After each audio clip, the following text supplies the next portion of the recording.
Good evening, everyone, and welcome to our second session in our three-part online conference entitled South Korea-US Alliance in Focus. This conference will examine the current status of the US-ROK alliance, explore challenges, and discuss future directions. My name is David Fields, and I'm the Associate Director of the Center for East Asian Studies at the University of Wisconsin-Madison. This conference was made possible through the generous support of the Consulate General of the Republic of Korea in Chicago.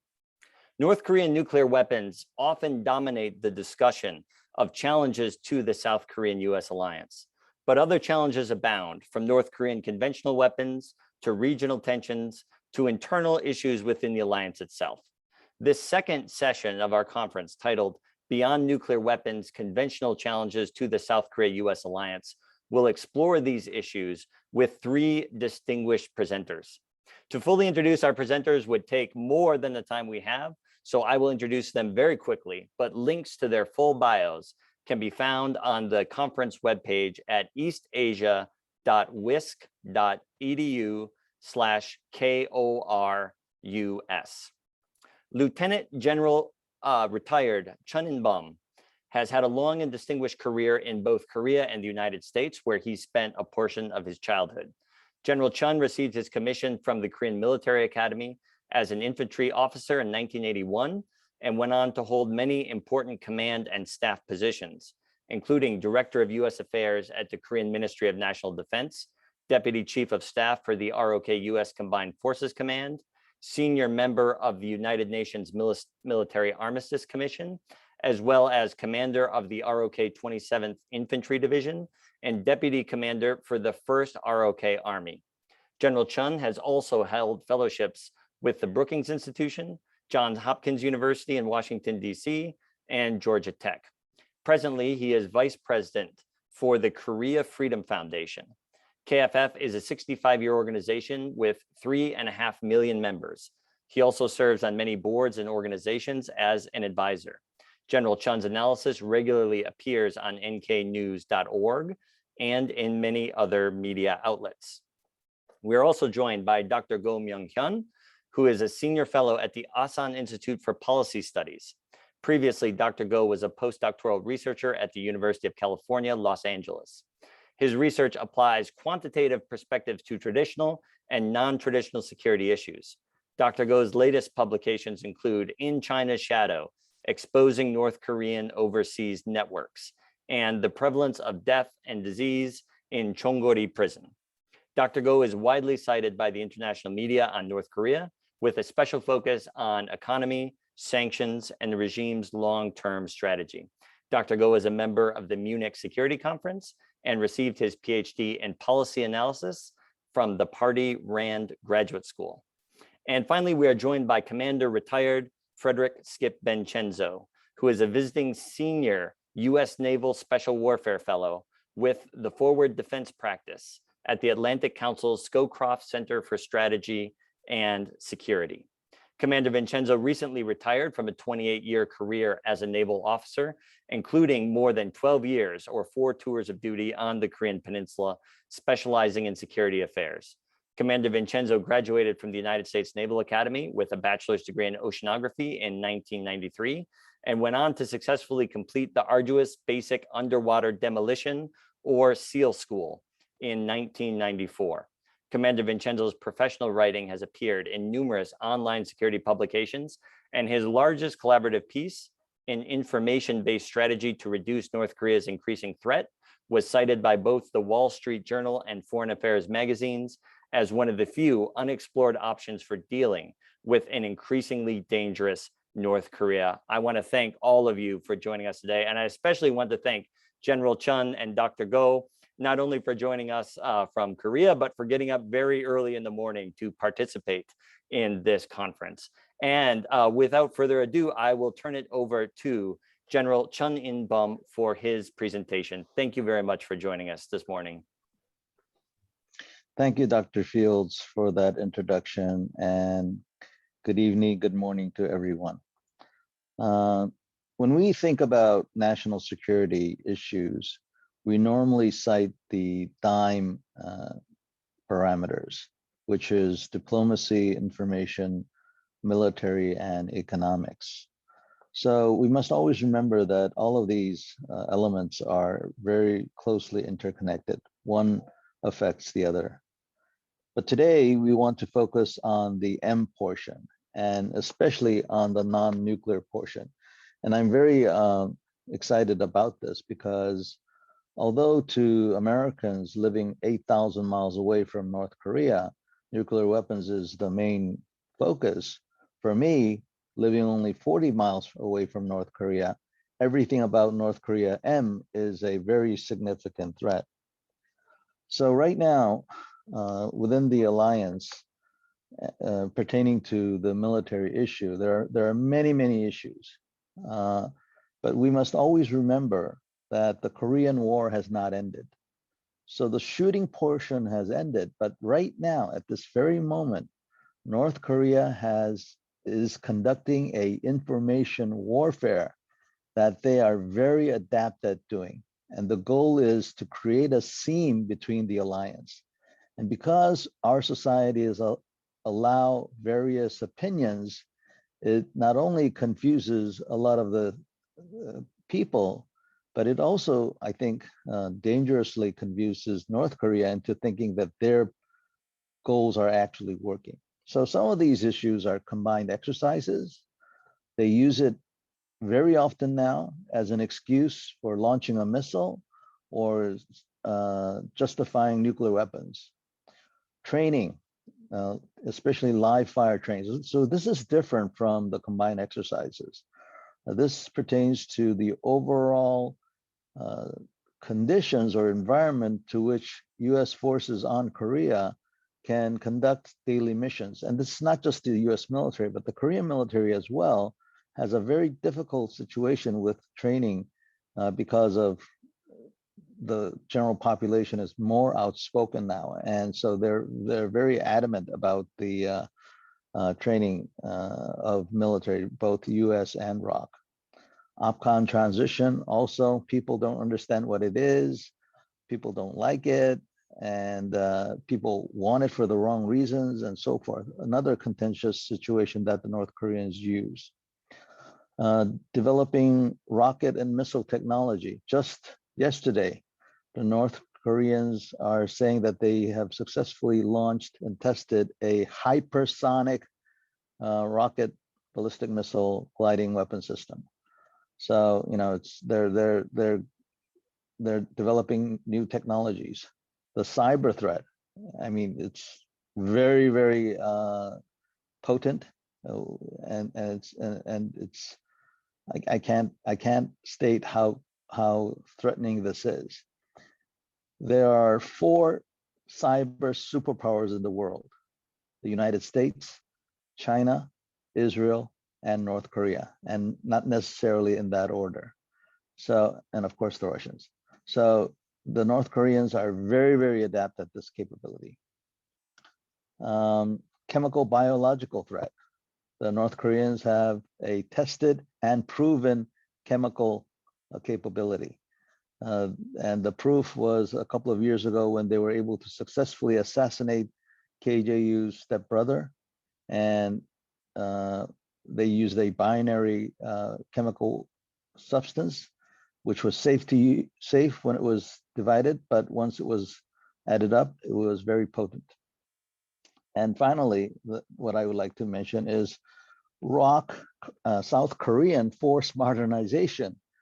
And why I mention this is because there are many instances where there's a mix match of the combined alliance goals and priorities. So at some stage, we should have had a coordinated effort between our alliances as to what Korea should be focusing on and what the alliance or the United States should be focusing on. So these are all the other issues that we can talk about, but I'm not going to talk about those today. What I will be focusing on is the more conventional North Korean capability and why that is important to you 8,000 miles away. So two reasons. Number one, these North Koreans, they really make good stuff. And it's not just rifles.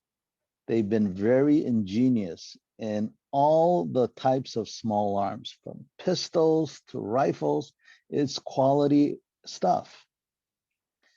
They make manpads, man-portable missiles that can shoot down any Black Hawk or even a Apache. If not protected, they could all be shot down. All the fixed wing aircraft as well. They have anti-tank weapons that are very, very capable. And all of this is being developed at a steady pace.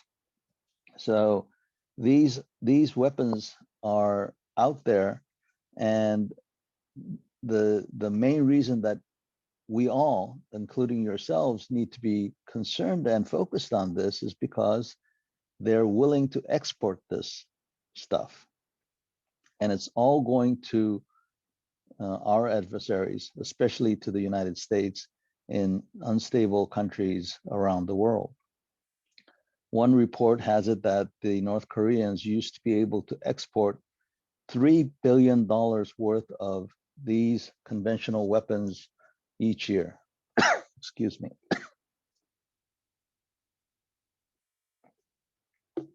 So $3 billion worth of this kind of equipment is being exported by North Korea. Now they're having some problems, but that's what they've been doing. Another alarming progress that they have failed in doing is they've been offering countries in Africa to build entire factories and complexes for these weapons. So they realize that it's very difficult for them to make these weapons, put it on a ship or an airplane, and then fly it or ship it, sail it, thousands of miles away to another country. So now they're offering to countries that will allow them to do so, to build underground factories that will make these kinds of weapons. And so these conventional weapons, the items that I talked to you about, are potentially going to be sold to terrorists around the world to be used against Americans or America's closest ally. So the conventional weapon system is being developed. We've seen glimpses of those weapon systems in their parades. Now, people who say that this is not a threat will advocate to you that North Korea is starving. How can they be a threat with conventional weapons? It doesn't make sense and all that. And I agree, it doesn't make sense that a country which cannot even feed its people would spend money on research of such items. But to North Korea, this is an export item that they would use for monetary gains. And so everything that I mentioned before, the small arms and conventional weapons, like which include tanks, for instance, cyber hacking technology. Do you think that would be up for sale? I would think that would be up for sale. All these rockets that are being developed. Have you noticed the similarity in shape and type that the Iranians have? I wonder where the Iranians got their technology or the diagrams. So all the weapons or capabilities that North Korea is diligently developing is being exported. And so this is causing a big problem, not only for Korea, but for the entire world. Now, I think because of the economic situation that North Korea is in right now, that they are incapable of mass producing these kind of products for their own consumption. It seems to me they're focusing on their elite forces, which is about 200,000. So their soft special operations force is what they are referred to, is the main body of units that are receiving these kinds of new technology and new upgraded weapons. So that's another threat to this region and especially to South Korea. But again, the real problem is that they are continuing to invest and develop in these conventional weapons, and they are exporting these technologies. So as soon as they are able to, it would be conceivable and probably prudent to assume that the North Koreans will be exporting this technology as well as all the needs of its customers for money. So I'll end it there. Thank you. Thank you very much, General Chun, for your remarks and for highlighting some things that I think we don't read about in the news all that often. Dr. Go Myong-hyun of the Asan Policy Institute will be joining us next. Please, Dr. Go. Sure. Thanks, David. Yeah, it's actually a great honor for me to be standing alongside very esteemed panelists and an event, like as important as this one, which is very timely. So thank you very much for inviting me and giving me the chance to speak. I've been tasked with discussing a little bit more about political angle about the alliance, what kind of challenges lies ahead for the ROK-US alliance, which often it's actually perceived as to be a constant because it's been there. Right? Then that's because the alliance didn't really face external or internal challenges for a very long time until obviously in recent years. And but then the biggest challenge to the alliance is actually not North Korea, by the way. We discussed North Korea's growing threats on both on the conventional and the non-conventional sides. But at the end of the day, the North Korea is it's not a challenge, but rather the justification for the alliance. So if there are growing threats against of North Korea, it actually paradoxically in many ways strengthens the alliance instead of weakening it. So I think the greatest challenges to the alliance, and also for the viability of the alliance for the foreseeable future, it's actually internal to both South Korea and the United States. I think we don't have to, actually gloss over this, but I think the most recent challenge has been the presidency of President Trump. We know that he expressed very strong disdain for alliances in general, but then about Korea, alliance with Korea in particular, because President Trump viewed ROK-US alliance as an example of allies free riding on American money and American lives. His challenge to the alliance went beyond just disdaining of the alliance itself, but then he tried to monetize U.S. security commitment to the country. And this actually created a lot of, I would say, soul searching, in South Korea. And I think this is something that I want to discuss because this is an endogenous factor in the South Korean domestic politics that could influence how the alliance is going to be managed on the South Korean side and how it's going to shape up for the near future, especially now that we are in an inflection point where the United States is trying to steer or transform the alliance and to go beyond the Korean Peninsula and to be the challenge of rising China. So having said that, we can say now in 2021 that the ROK-US alliance survived the Trump presidency. But then again, the idea or like the perception of that alliance being a constant has changed. It's now a variable. So it's no longer a constant, and now we have to manage it, and the viability of the alliance is going to be affected by many different things. And so, in a way, this transitioning of the alliance, perception of the alliance from being a constant to a variable, has been positive in a way, because South Korea for a long time had taken the alliance for granted, but then now many from both. From the different sides of the political spectrum, have realized that we have to cultivate this alliance.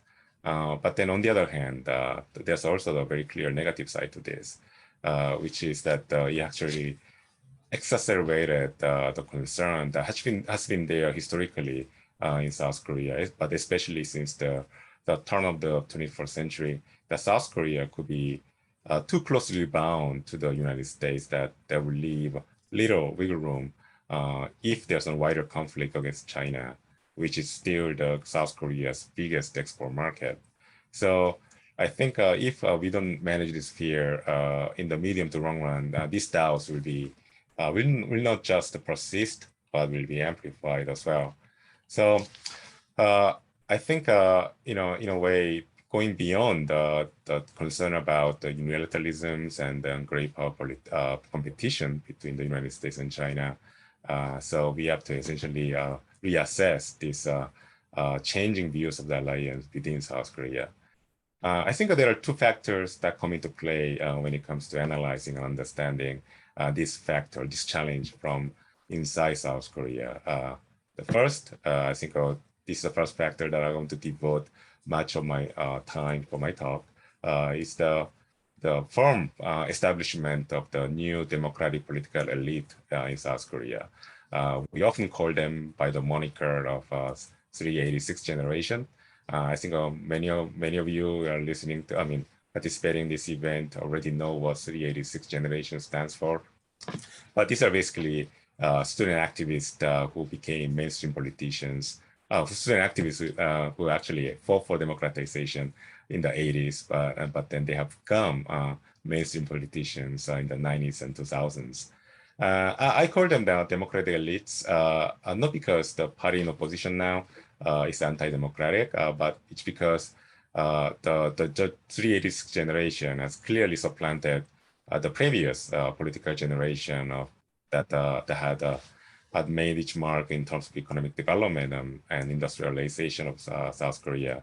And also because this generation is going to dominate the political scene for years to come, at least. But then there's a clear difference between this generation's ideology from the previous generation of economic industrialization, which is permeating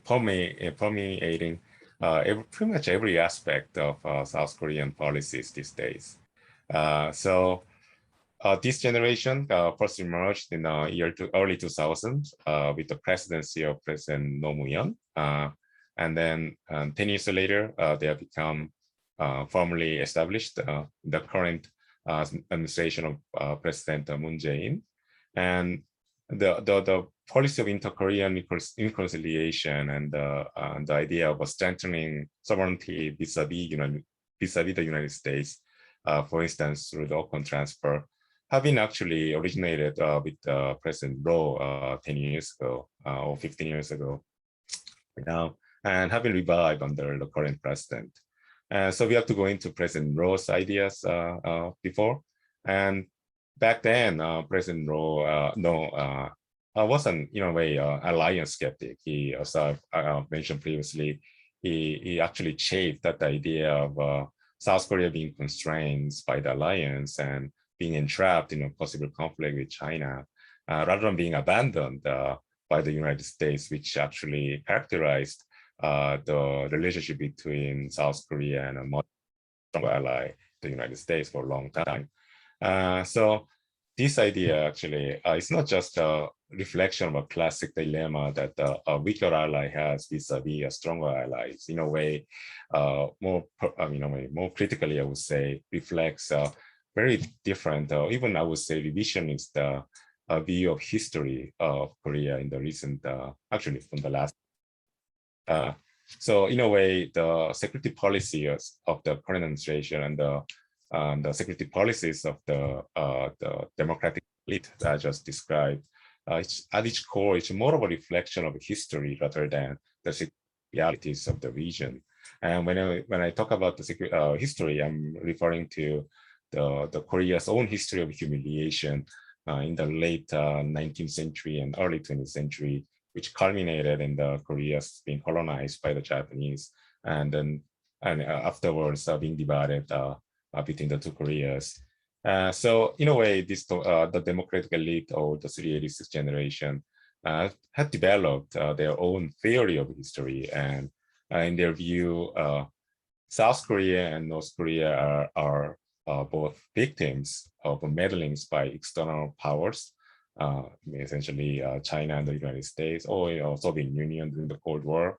And this actually creates a different perspective on how to understand the major events in Korean history, such as the Korean War or the fact that North Korea is developing nuclear weapons.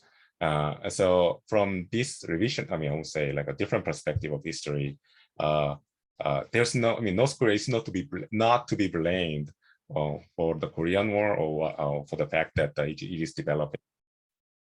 North Korea is more of a victim of the circumstances rather than being an evil entity. And on one hand, this conception of history actually facilitates the policy of inter-Korean reconciliation, because we are not moralizing the inter-Korean relations. We are seeing North Korea just as a victim of history over itself. But on the other hand, it actually creates a different perspective of the alliance as well. So because there's clearly understanding of alliance as a meddling by external power rather than being bilateral security obligations between two democracies. So this perception, I think, is actually in a way changing as well. And then there are different versions of it. So in its most crude form, it manifests itself as an anti-Americanism that I think some of you probably have studied before, and then we actually seen this in the turn of the century. But then what's much more important and much more influential for this particular topic for the alliance is each manifestation in a much higher form, which is, I would say, is a skepticism about collective security and alliance. So I think this actually translates to the current government's obsession, I would say, regarding view of a very strong and then alarming increase in the North Korea's nuclear threat. So I think, though, I think that this idea actually characterized the first couple of years of President Moon's presidency, and especially when it comes to his approach to North Korea, and also as China. And I think that this is a second factor that I want to discuss, which is China. China is always the big elephant in the room, and we cannot really skip discussing this. And it's very huge when it comes to Korea as well. And so I think that this conception of history, which actually determined the current President Moon, current administration's policy towards not just North Korea, but also towards the United States, is actually also affecting the President Moon's policy for the rest of his presidency, which actually is only less than a year left for that, but also for the future South Korean administrations.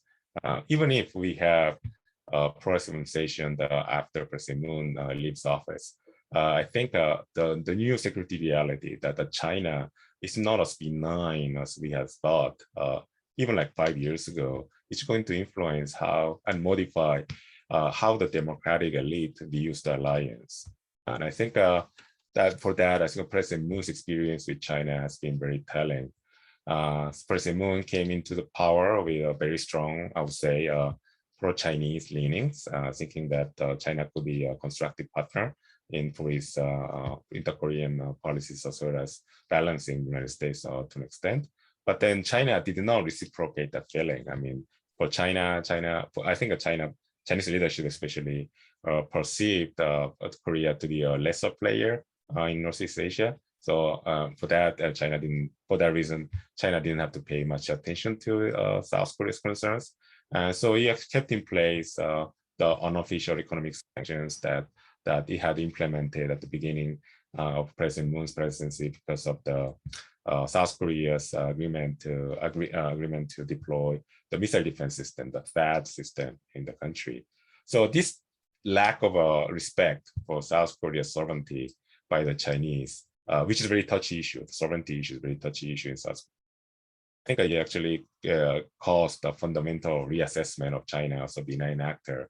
And I think even for the democratic elite who are skeptical about the alliance at its core, as well as being afraid of being entrapped in a wider conflict with China. I think this is making them think that the United States can be a balancer, or like South Korea rely on the United States to balance Chinese influence. So in a way, the democratic elites have learned their lesson, and then coming back to the idea that we need the United States to balance the growing I would say, I wouldn't really call that threat because I think it's critical, but then influence coming from the Eurasian. So I think therein lies the challenges for the alliance going for the future. I think this is an opening for the supporters of the alliance between South Korea and the United States. I think to make the alliance sustainable for the long run, I think we should definitely remind and make use of this realization on the part of the South Korea's democratic elite. So with that, I wrap up my presentation. Thank you. Thank you very much, Dr. Go. As I was listening to your remarks, I couldn't help but think of the words of that great philosopher, Bono, the lead singer of U2, when he says, "I'm not broke, but you can see the cracks." And I was thinking about U.S.-Korean alliance in those terms. It's strong, it's not broke, but there are fault lines there, and they have deep historical roots, and they can be managed, but they also can be mismanaged and cause some serious harm. So thank you very much. Before I turn it over to Commander Vincenzo, I want to invite all of you, after Commander Vincenzo's remarks, we will be taking Q&A from the audience. So you can use the Q&A function on Zoom, or you can type your comments directly into the chat, and we look forward to hearing from you. So Commander Vincenzo, please take it away.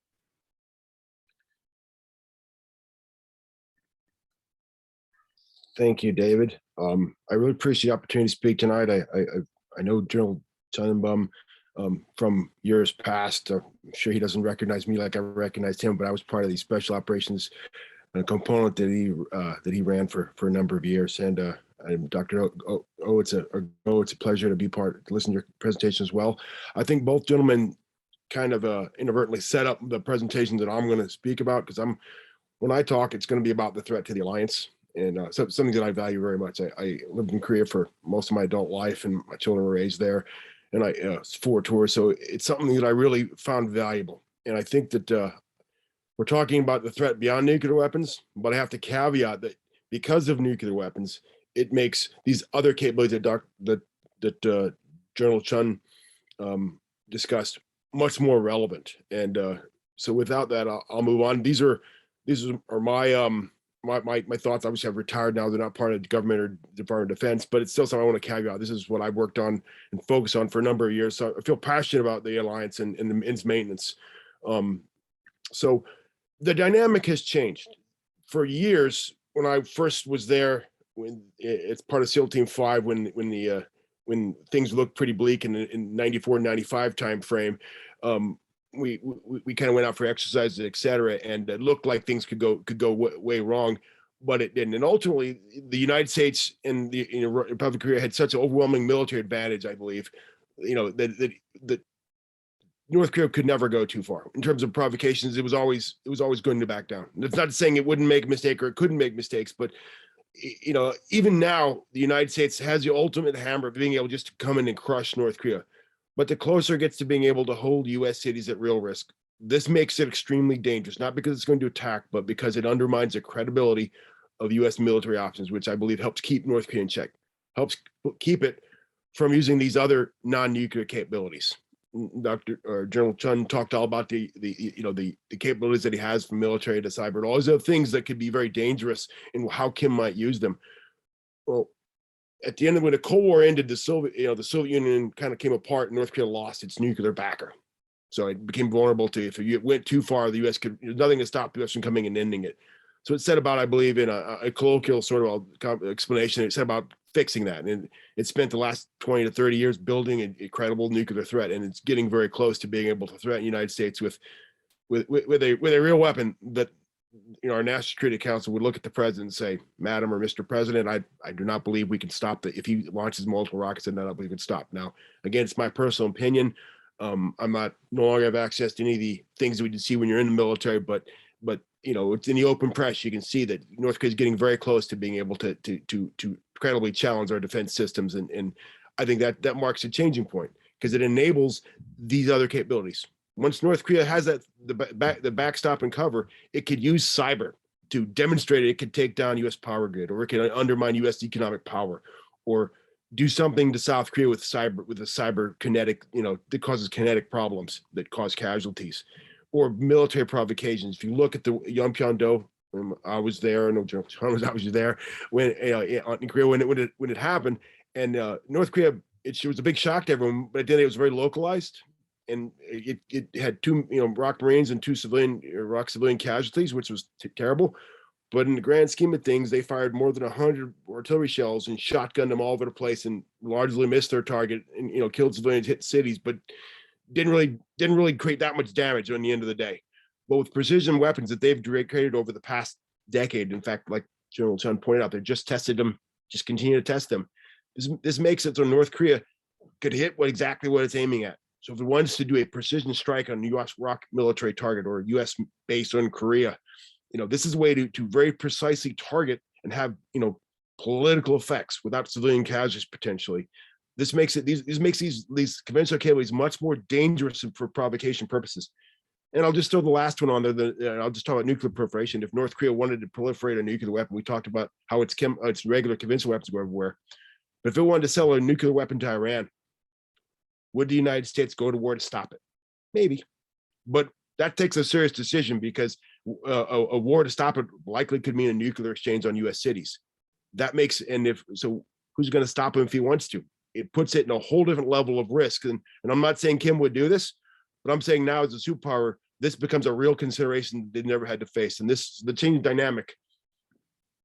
So again, I'm not talking the nuclear threat to the United States as this is the problem, but as the threat to the United States goes up, U.S. cities go up, the natural willingness of the United States to use force goes down. I don't see how it could be anything else. Where our risk tolerance is going to be more. The alliance has tolerated airliners being blown up, assassinated attempts on the Iraq president. We've tolerated shellings, kidnappings, cyber theft already, because South Korea's held hostage, as General Chun pointed out, to all the conventional weapons and such. Now the U.S. cities could be at risk. The U.S. is going to be even more risk adverse to using military force to punish them, which removes some of the threat that North Korea might hold it back, the deterrence value, which leaves the alliance vulnerable to coercion. And I'll have to point out, I do apologize for the PowerPoint. It's just a military way of thinking, so it makes it easier for me to do it, and I apologize. So the point is that Kim may soon have a significantly more leverage that he used to force the alliance apart. I point out here that an aggressive provocation against the ROK, Northwest Islands 2.0, some kind of much more precise attack, or cyber attack that causes casualties in a subway system of Seoul, sells a nuclear weapon, or does something that targets the U.S. interests, whether on peninsula, off peninsula, to the point where one side or the other really wants to take action, and the other one sees it as, ooh, that could cause a real problem for us. And in this instance, I show just like another Yongbyon-do attack, with the U.S. suddenly thinking not about, okay, how do we keep it on a peninsula, but how do we keep it from losing New York or Los Angeles? I think that opens up the perception that the alliance could be a liability for one side or another. And as Dr. Go pointed out, domestic politics do matter in the United States and in South Korea. And certainly China least demanding $5 billion for maintenance for alliance doesn't help, but it leaves a lasting scar. And as such, a similar event where, let's say that he did North Korea, Kim Jong-un decided to do something and really severely hammered the ROK Marine base and create a lot of casualties. Not with civilian casualties, but with some, and they would generate a pretense for whatever that kind of gave there was justification in their mind. And China certainly wouldn't want this to escalate. Would the United States want to trade? So if South Korea we need to hit back hard. The United States, I think, would be even more risk averse than they are now, because we don't want to start a war, and we certainly don't want to lose U.S. cities. I think that could create a lasting, watershed moment that could cause people in South Korea to really question the value of the alliance. And it could go the other way too. Something could happen which forces the United States to question the value of the alliance, because something the Republic of Korea does in its self-interest. It could go either way. And so I really value the alliance. I think it's important, but I am concerned that the ability to threaten U.S. cities would allow a North Korea, which has always been very agile in its provocations, to be much more aggressive in political maneuvering. So we're vulnerable, and the real risk is coercion, not attack. And unfortunately, I've heard many senior officers over the years, especially in the last 5 or 6 years, that North Korea would never use their nuclear weapons because they know we'd crush them. And I always politely have to point out, well, I think that's the point. If they have nuclear weapons, they could do the same to us, and they're waiting for us to realize that, because it undermines our military options, and our sanctions and other things have been less effective. And I think they're even less effective the stronger Kim's threat gets. China certainly doesn't want a war on its, North Korea being forced to take last ditch efforts to prop itself up if the sanctions get too hard or to come apart or something. So they're certainly not going to want it to, things to go south. So they're going to, continue to do what they will do to keep sanction other pressures low. And again, I'll point out the domestic politics. You cannot ignore those. That is the real glue. I think what Kim is focused on, and what he will focus on, is how do I split the alliance? And it's domestic politics on both sides. So he targets the alliance politically by creating a fissure, and by some event that forces one or the other to act unilaterally. And so the bottom line here is that Kim will soon have the ability to act more aggressively. And I believe if history proves right, he'll show us. He showed Dr. Sig Heckler his highly enriched uranium facility because he wanted to convince the United States it was real. If he had just showed me or General Chun or somebody who wasn't a nuclear expert, how credible is that? But to show the American nuclear expert, you're showing us, you're trying to convince us it's real. So I think when Kim's ready with his nuclear, tipped missiles that are maneuverable, road mobile, solid fueled, and multiple warheads, i.e. he thinks he can defeat our missile systems, he'll show us with several demonstrations to make it absolutely clear that to policymakers in Washington that this threat is real. And I think so, we have time, but not as much time as I'd like. And he will test our coercion. And I think to get the best strength we have is the strength of our alliance. That means I think this is an issue that the alliance needs to discuss. The very things we've talked about, the very things that both General Chun and Dr. Go talked about, the military threats of the alliance and the political threats of the alliance. Those are important things. I think the Republic of Korea population and the United States population need to understand the value of the alliance. And unfortunately for the United States, as General Chun pointed out, we're 8,000 miles away. It's easy to be distracted. But after my 20 years in the SEAL teams looking at this problem, I believe that it's in the United States' absolute best interest to have a strong alliance with the Republic of Korea. And having lived there for a long time, I see it's a democracy as strong and vibrant as any other that's out there. So, but I'll leave you without a credible military deterrent. If we can't punish Kim, what's to stop him from going down this path? That's not a position that a superpower wants to find itself in, not a position that alliance wants to find itself in. And I do fear a little bit for the strength, for the future of the alliance. And I hope that Kim is as venturesome as I postulate that he could be. But I appreciate the effort, the opportunity to talk today. Thanks. Thank you very much, Commander Vincenzo, General Chun, Dr. Go, for your comments. These are hard questions, but they're important questions. And I think you're absolutely right, Commander Vincenzo, that it's asking these questions and discussing them and realizing what the challenges are that will keep this alliance strong and agile and hopefully able to meet them. So thank you everyone for your presentations. We will move into our time of Q&A now. And I believe that one of our co-organizers of this, the ROK Consulate General in Chicago, specifically Deputy General Chang Gi, is going to ask the first question for tonight. So please, Deputy General Cha. Thank you for your insightful comment and perspectives on the military threats and domestic and internal dynamics of the US and Korea alike, and then a threat beyond the nuclear capabilities. Well, it is necessary, I think, in terms of the inter-Korea relations, as my president declared, three principles, which is a zero tolerance for war, mutual security guarantee, and the core prosperity. As a way to have the North Korea to talks beyond that, the responses to military threats and then domestic internal dynamics for denuclearizations and then permanent peace regimes. I'd like to ask some proposals by the President Moon and its applications. President Moon Jae-in, during his speech at the UN General Assembly last week, repeated a call for a declaration to end the Korean War, proposing that 3 parties of the 2 Koreas and the US, or 4 parties of the 2 Koreas, the US and China, come together and declare that the war on the Korea Peninsula is over. As you know, the Korea War has not formally ended because of the lack of a formal peace agreement rather than the current armistice agreement. Also, he emphasized that the end of the war declaration by the parties involved in the Korean War will mark a pivotal point of departure in creating a new order of reconciliation and cooperation on the peninsula and make irreversible progress in denuclearization and ushering an era of complete peace. Well, in response, North Korea has called the proposal an interesting one and a good idea and is open to discussion, although it seems to attach some strings like withdrawal from double standard posture policy. The US Department of Defense also said it is open to discussion, although the goal of the US is complete denuclearization on the Korea Peninsula. Well, this is my question, given President's proposal of the declaration and the initial responses of North Korea and the US amid the stalled situations surrounding the Korean Peninsula, what do you think, panelists, about the proposal in terms of the implications for the future possible resumption of North Korea and the North Korea-US talks on issues including denuclearization and the establishment of a peace regime on the Korea Peninsula, and the Korean peace process of South Korean government envisioning a denuclearized, peaceful, and prosperous Korean Peninsula? That's it.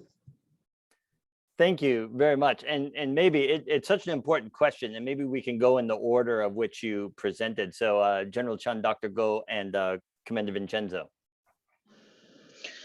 Yeah, thank you very much for that question and the opportunity to answer first and get shot at first. So the end of war declaration is not a bad idea. I'm not saying it's a good idea. I'm just saying it's not a bad idea. So people who support this idea are saying, look, we South Koreans have an economy that's 50, 60 times greater than North Korea, that we have a defense budget that is 10 times, 20 times more than North Korea, that the North Koreans can feed themselves. And because of these reasons, North Korea is holding on to its nuclear weapons, and that in order to achieve a permanent peace on the Korean Peninsula, the first step would be the end of war declaration. So to that logic, it sounds very, logical. I've heard some Americans say that they support the end of war declaration for cultural reasons. And the Americans say that, it's a cultural issue, and saying that the Asians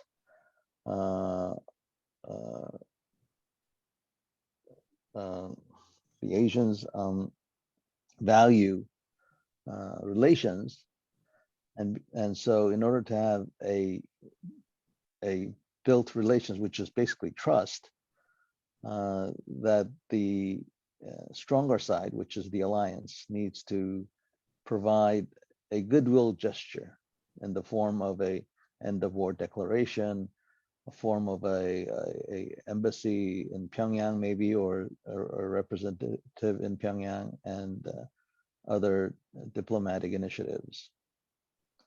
But I don't agree with that. Let me tell you, I'm an Asian, but I don't believe in that. So there are some of us who think that way, but some of us who don't agree with that. So end of war declaration is not a bad idea, but what's the next step after that?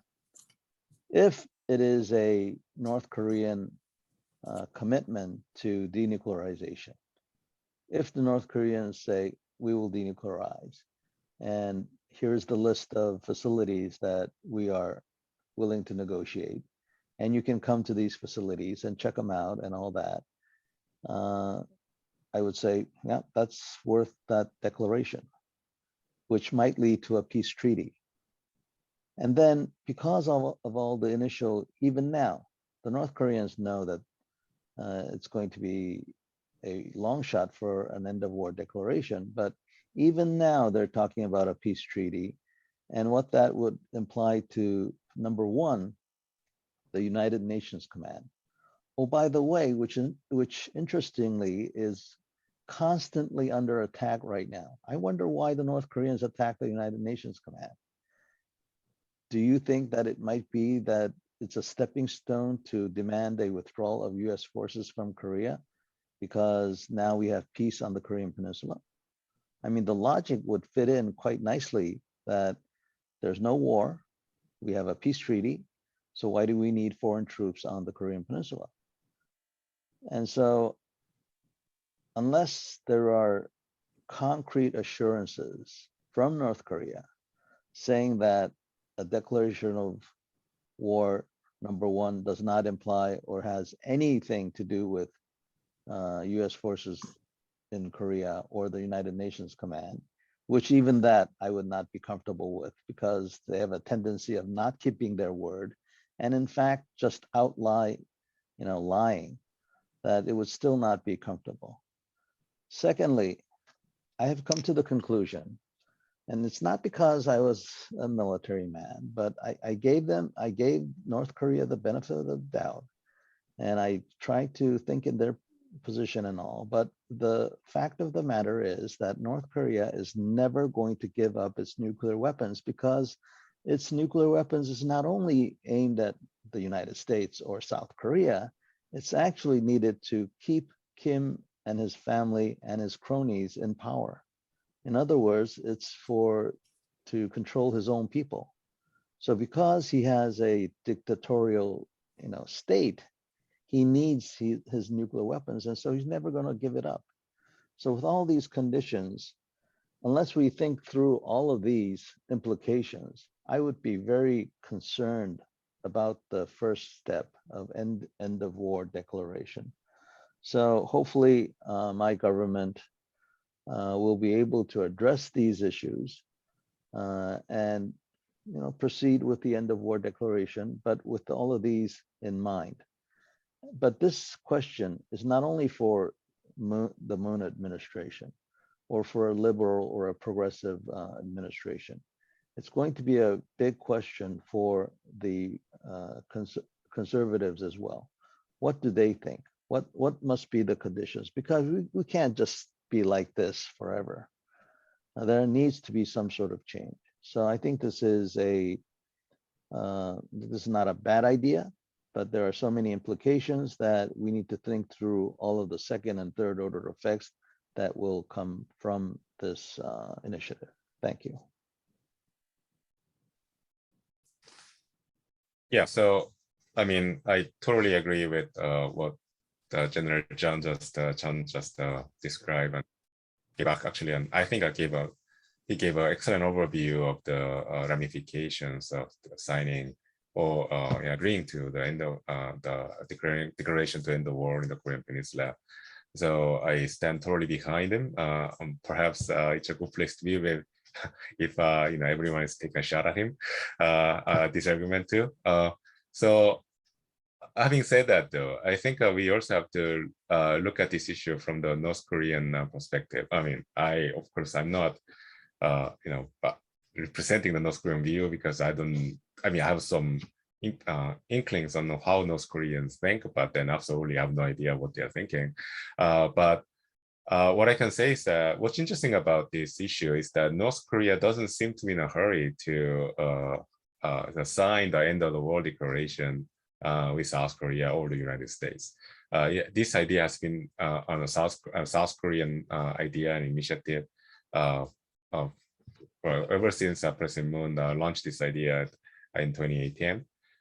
But then North Korea doesn't seem to be very inclined to this idea. And then I think, and then also the latest statement coming from North Korea under the name of Kim Jong-un's sister, that the North Korea will entertain this idea now.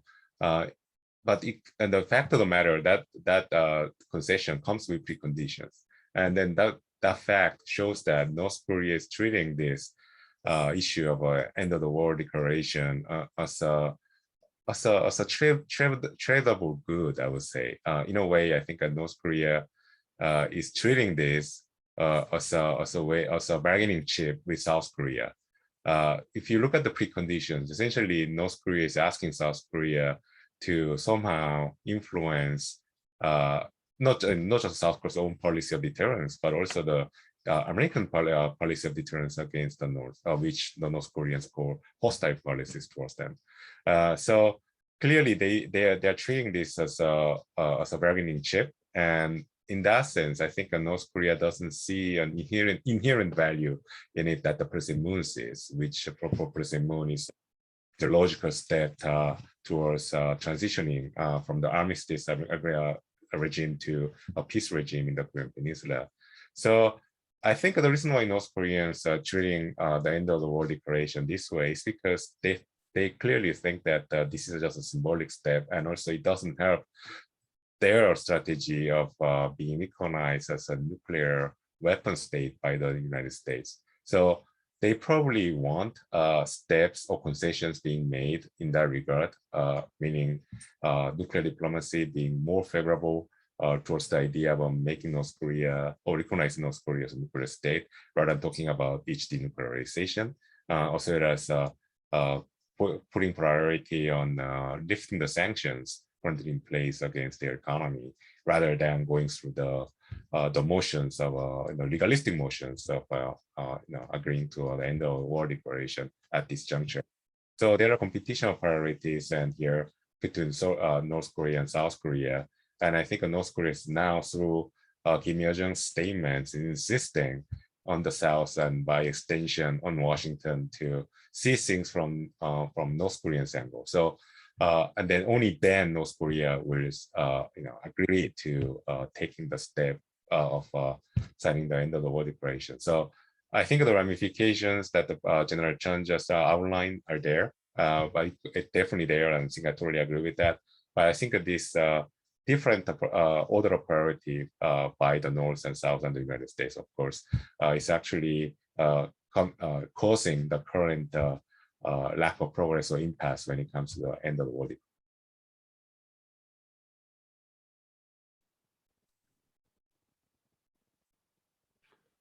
Okay, thanks. I'll just follow on if you don't mind. I appreciate the comments that both gentlemen made. I feel comfortable coming behind them. So clearly, I won't say anything that contradicts them because I agree with what they've said. Specifically with North Korea, I think they're not to be trusted. Of course, I'm going to say that as an American, but I think as an alliance person, North Korea has never demonstrated that it's kept its word, that it has continually done things for 70 years that have been offensive, damaging, provocation, violent, and with little regard for human rights or anything like that.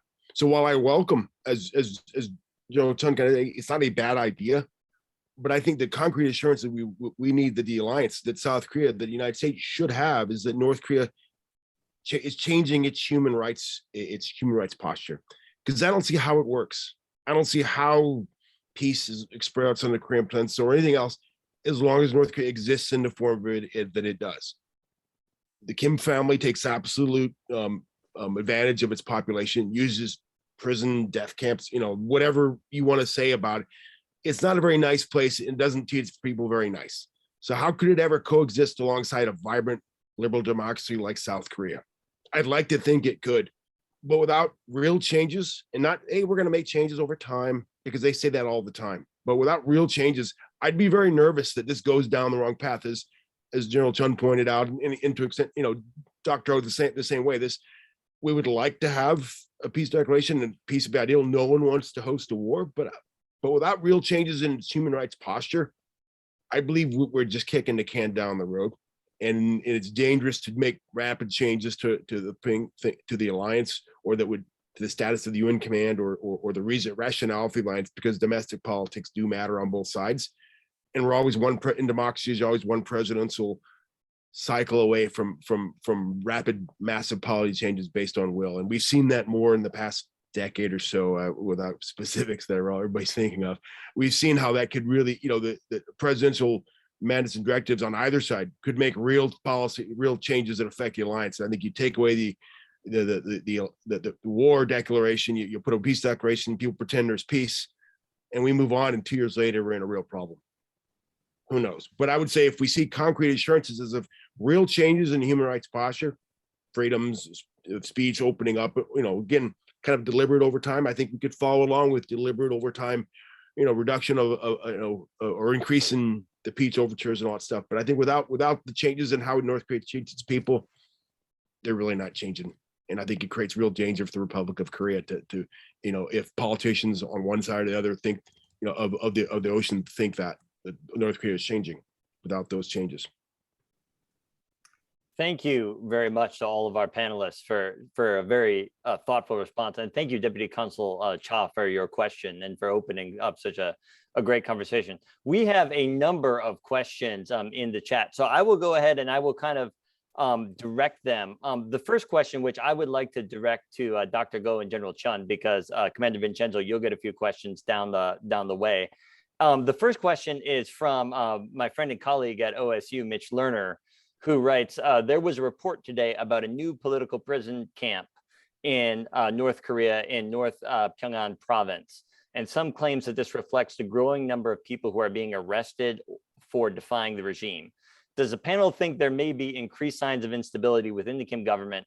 And would they speculate about what would happen on the Korean peninsula if it does collapse? And I will say that our previous in our previous session featured Dr. Rudiger Frank, who likes to tell Korea specialists that you should always predict the collapse of North Korea at least once a year. So that way, when it happens, you can tell everybody I told you so. So I think Mitch is inviting you all to speculate here, but have you seen this report, and what are your thoughts, either Dr. Go or General Chun or both?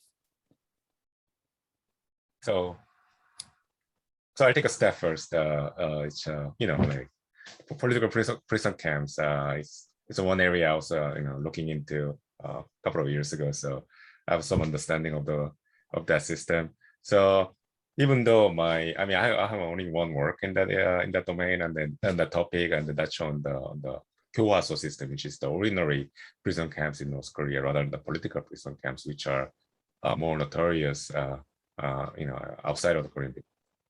Having said that, the conditions there are obviously very terrible, and whether system, but then I guess the question here is whether that system is expanding at this juncture. And could be just the new prison camp could be a replacement for the old one. But then I think the significance of this report is there because North Korea has lately instituted new and social control measures, especially targeting the influence of South Korean culture in the North Korean society. North Korea has, the regime has instituted, established the new agencies and ministries and the new laws targeting so-called anti-socialist behaviors, which refer to watching South Korean dramas and movies and listening to South Korean music, and even taking up cues from South Korean fashion. So if that law is being implemented at the moment, which there's no doubt about that, then it could be that there's an expansion of the political prison population right now. But then again, it's a big if. We need to have further corroboration for that. But again, we know what could be causing this hypothetical increase in the number of political prison camps in North Korea, and those are the anti-socialist, the laws that punish anti-socialist behaviors. So the question is then, why North Korea is doing this at this time? And I think, I wrote something about this, and I think that the reason is because North Korean government, the regime, is implementing a policy of austerity, economic austerity, economic readjustment right now.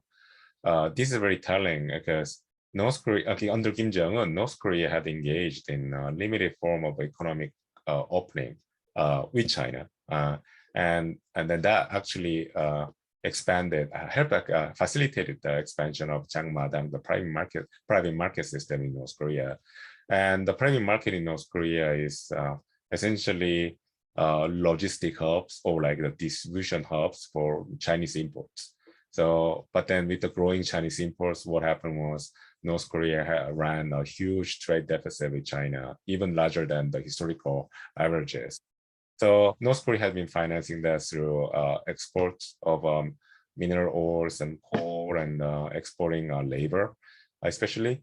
But then we know with the sanctions, especially since the Security Council resolution that came into force in 2016, essentially North Korean have faced increased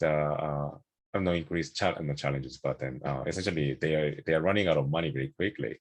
So I think what the regime response has been that Kim Jong-un essentially gave up his claim that he was developing North Korean economy, and now is implementing very drastic economic adjustment measures.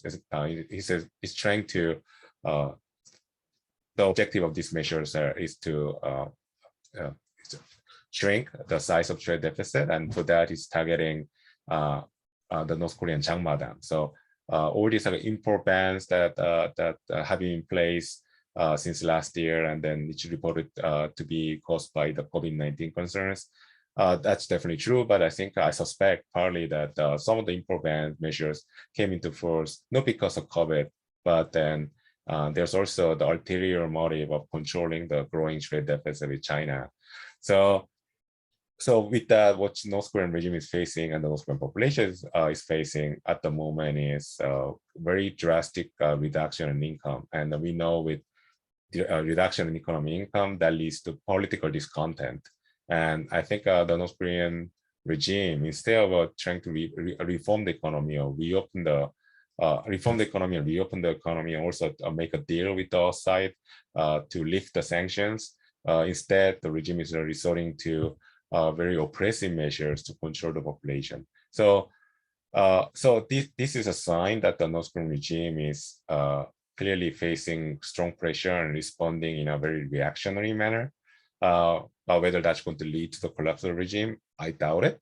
Very simple, because we've been wrong so many times, and that's first reason. And second reason is because North Korean regimes has always considered the population as a safety buffer, meaning that if push comes to shove, the outside pressure grows too big, then they can just afford to lose like hundreds of thousands of their own people to starvation or to whatnot.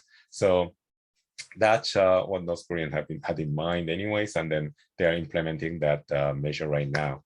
But then there's a contrarian argument here. So we're actually coming from the same person here. So it shows how conflicted I am about the developments taking place in the contrarian argument is that North Korea underwent this in the 90s. And there's a reason why Kim Jong-un didn't continue with his father's policy of keeping the North Korean economy down by not reopening the economy to the outside world. He did exactly the opposite. He opened the economy to the outside world, only to the Chinese, but then that's what he did.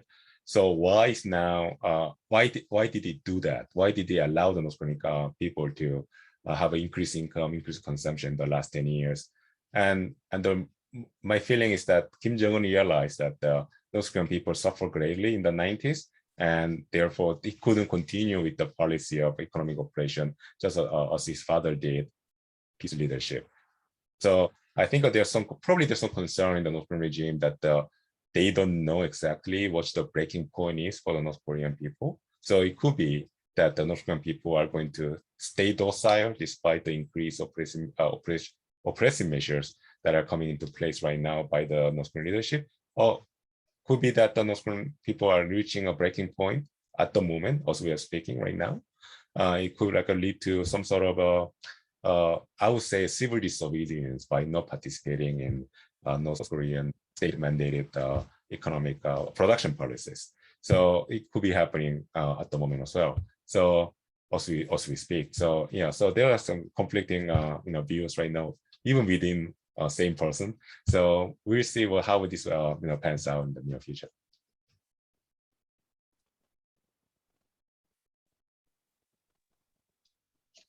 I think Dr. Ko gave a very extensive explanation. So I'll just add this. What do we know for certain? I mean, all the information that we have, I think it's, we can conclude that KJU is in big trouble. His economics is bad, but it's been bad before. But North Korea, like the rest of the world, is changing. So the people of North Korea is not like the old, you know, Kim grandfather era North Koreans. These new North Koreans actually seem to have a dream of a better life. So he's got big problems. Another point that I would like to make is that sanctions are working. Sanctions are really stressing North Korea. I am assuming that all of this bravado that he's been showing with his new tanks and new radars and all this kind of small arms stuff is just him trying to prove to the rest of the world that he can survive. But the fact of the matter is that shampoo prices in Pyongyang have quadrupled. So they're hurting and sanctions are working. And then you have COVID and other natural, you know, disasters like the drought or floods affecting his economy. So he's really in trouble. Now, whether this is, you know, instability in North Korea is good news for the alliance and especially for South Korea is in question, because quite frankly, you know, so South Korean society is not prepared for 1 million or 5 million North Korean dissidents coming down across the border. So I think that's a big problem that we have. Another issue is that whenever we think about North Korean instability, we have to think about China. China has expressed that there could be situations where they might have to cross into North Korea and establish a buffer zone so that North Koreans do not come into Chinese territory, which is ridiculous, but a good reason for them to try to occupy North Korea. So I think these are some of the implications that we need to think of. In closing, for the Chinese to come into North Korea, I think that's a really, really bad idea for the Chinese. If they do that, I mean, we won't even have to worry about China. The North Koreans will take care of them. The Chinese were embarrassed many, many decades ago in Vietnam, but this time, you know, it's been proven that Koreans are bad luck for China. And if they make a mistake of trying to create a buffer zone, it could be the end of the Chinese as we know them. So I just will end my views here. Thank you. Thank you very much. In the time we have remaining, I want to get to as many questions as we can. And so Skip, or Commander Vincenzo, I'll just direct the next question to you. And it comes from Charles Kim, professor of history here at UW, who asks, or says, thank you for all the panelists for your highly informative presentations. My question is for Commander Vincenzo. Could you provide some salient examples of recent actions or tactics that North Korea has taken to weaken the KoReUS alliance?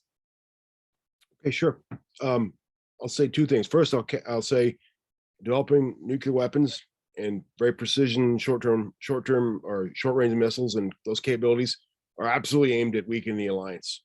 But I think you have to look at the longer term. Yes, North Korea, since 2015, the landmine incident or the Chonan in sinking, or those are really easy to remember bits. But I think you have to look at what North Korea was trying to accomplish then, the political period, and the period now. Kim Jong-un is not, they weren't trying, in 2010, there's an argument that said that it was a kind of a preparation for putting Kim Jong-un moving in, him coming to power was him being the one that was the big brains behind the Chonan and the Waipido attacks, you know, depending on what you're reading. But so North Korea's always trying to achieve something. Right now, I don't believe it's in their interest to really poke the US or the South Korea very hard, because it has economic problems. It has other things that it doesn't want more sanctions, doesn't want bigger problems right now. But if you look at where it's spending its resource and money, it's developing accurate short-range missiles and trying to get to the point where it can threaten the United States credibly with, again, a roll-mobile, solid-fueled, long-range missile that has multiple warheads that are maneuverable. It has a second strike capability that our defenses will not be able to stop. So into that context, it's very much working to weaken it. But if you look at it and say why it hasn't done something recently, I think it's not quite the right perspective to look at it. You could look at it that way, but I think it misses the larger trend of where North Korea is going. And just to say that it's not doing anything now, and I'm not saying that, President Kim saying, oh, it's not doing anything now, so it's not a problem. But just what some people occasionally will do, well, look, North Korea's been quiet. Clearly it wants something else. I think it misses the deliberate trend of what North Korea's done for the past really 70 years. So I think it's still a threat. Thank you very much. The next question is a really important one, and it comes from Michael Gordon, who asks, why is the term United Nations still used when the UN no longer has any command role over US troops in South Korea? And either Commander Vincenzo or Chun and Bum, I know that both of you have served in the overlapping USFK UNC commands. And I wonder if either one of you or both of you could answer this question for us. I'll let General Chun go first. This is a great question and a very difficult question to explain in a very short time. Basically, the United Nations Command exists because it is in the best interest of the Republic of Korea, because it is a direct reflection of the commitment by the world to keep the Korean Peninsula stable. I say again, it is important because it is in the best interest of the Korean people to maintain the United Nations Command. That's why we need it. Now, there are other technical issues. Although you are correct in saying it seems like it doesn't do anything really, actually it does. Number one, it maintains the armistice. And then what we mean by that is along the demilitarized zone in 1953 in July, we agreed that we would have a demilitarized zone of 4 kilometers width. And it has to be managed. What do we mean by managed? Well, people who need to go into the demilitarized zone need places, gates to go in. And when you go in, you must be registered. And when you go in, you must be noticeable. An armband has to be present. There are a lot of landmines in that area. You can't just run around as you wish unless you want to come back, alive. So you need protection. All these procedures are required. Also, people, especially the North Koreans, don't keep their word. They've been putting in machine guns, artillery pieces into that area. Whenever we have a situation, we make an issue of this, and the United Nations is a third party who makes sure that all of this is impartial. So there are many things that the United Nations conducts. Another thing that the United Nations Command does is, in case of another contingency on the Korean Peninsula, it is a gateway for the United Nations all over the world, a new coalition to come into the Korean theater very quickly. Without the United Nations Command, we would have to set up another organization. Whether it takes 1 day, 1 week, or 1 month, it's going to be critical time that we would need in a time of contingency. And by having the United Nations Command, we forego that requirement.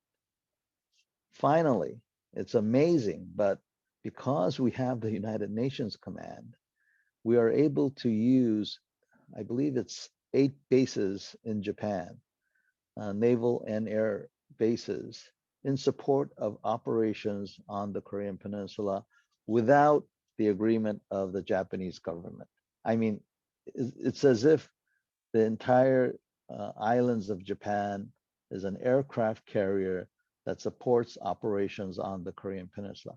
That's exactly the reason why that North Korea mentions Japan as a target of their nuclear weapons and long-range capability. So all of this are the technical reasons. And all of this are the reasons that it is in the best interest of the Korean people and the alliance, because it is a mechanism that ensures a deterrence on the Korean Peninsula. And it's interesting that North Korea and elements within South Korea who misunderstand the role of the United Nations Command that constantly attack the United Nations Command. But their message is very, very simple.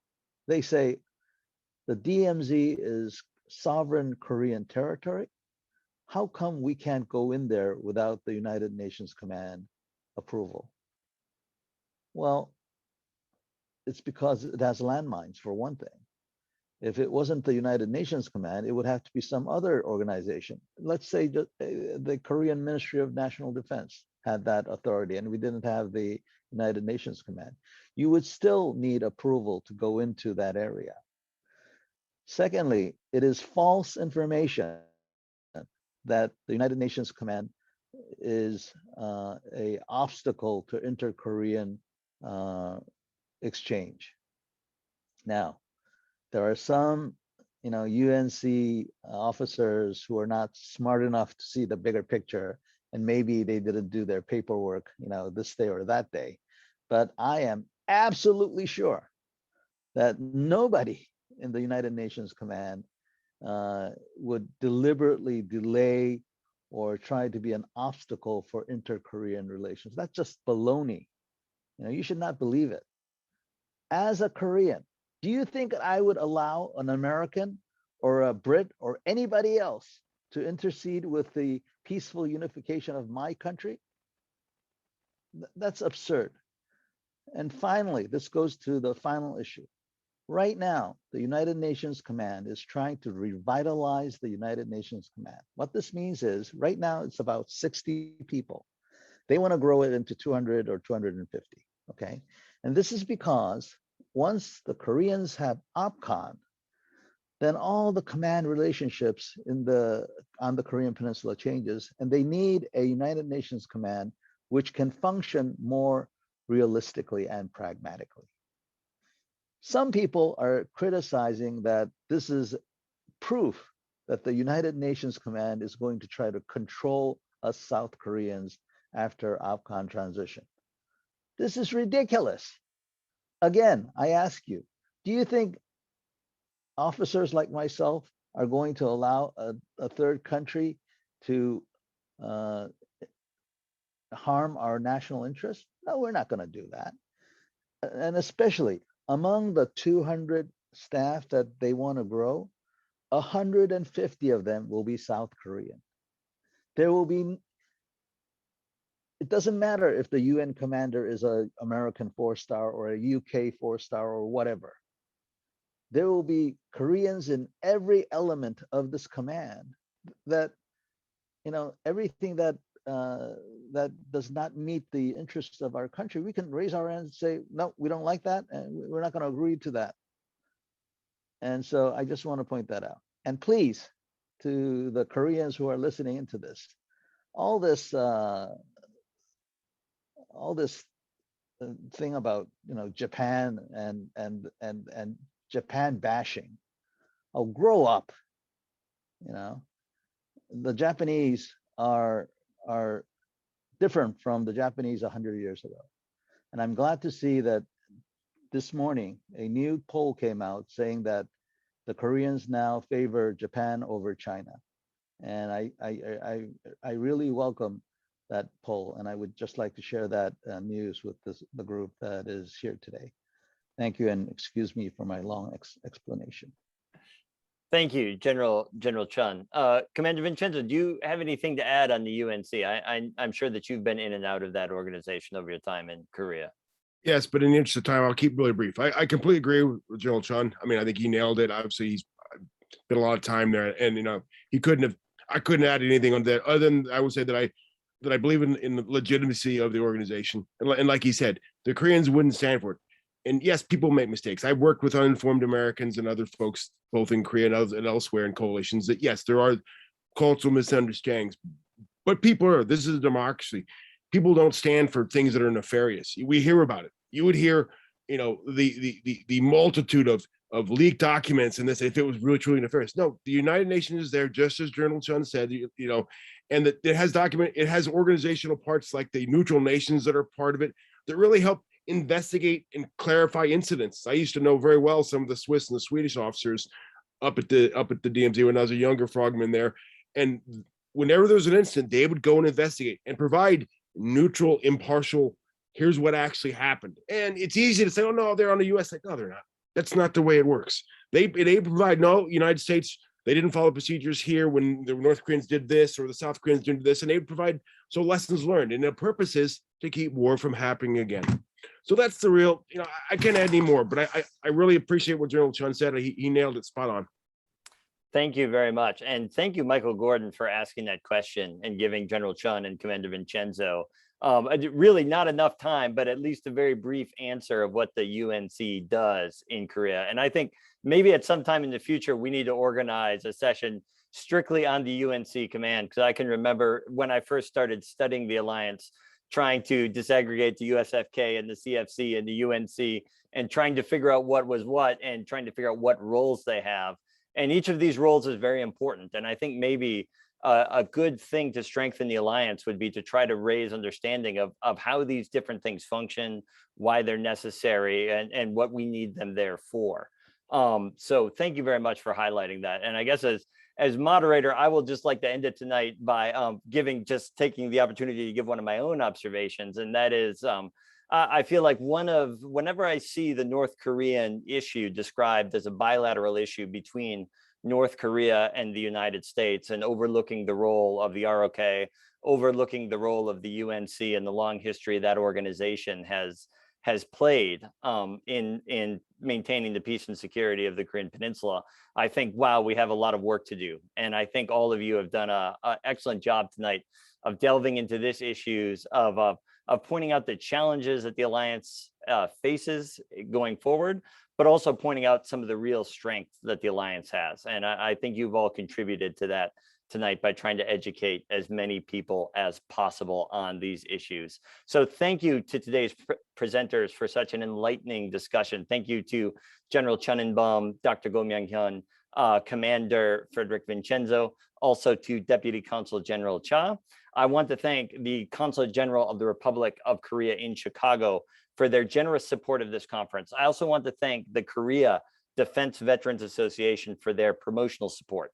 This conference was also partially funded by a Title VI grant from the U.S. Department of Education. And I encourage all of you to join us for this last session of this conference on 6 October. Full details on that session can be found at eastasia.wisc.edu/KoreaUS. That's eastasia.wisc.edu/KoreaUS.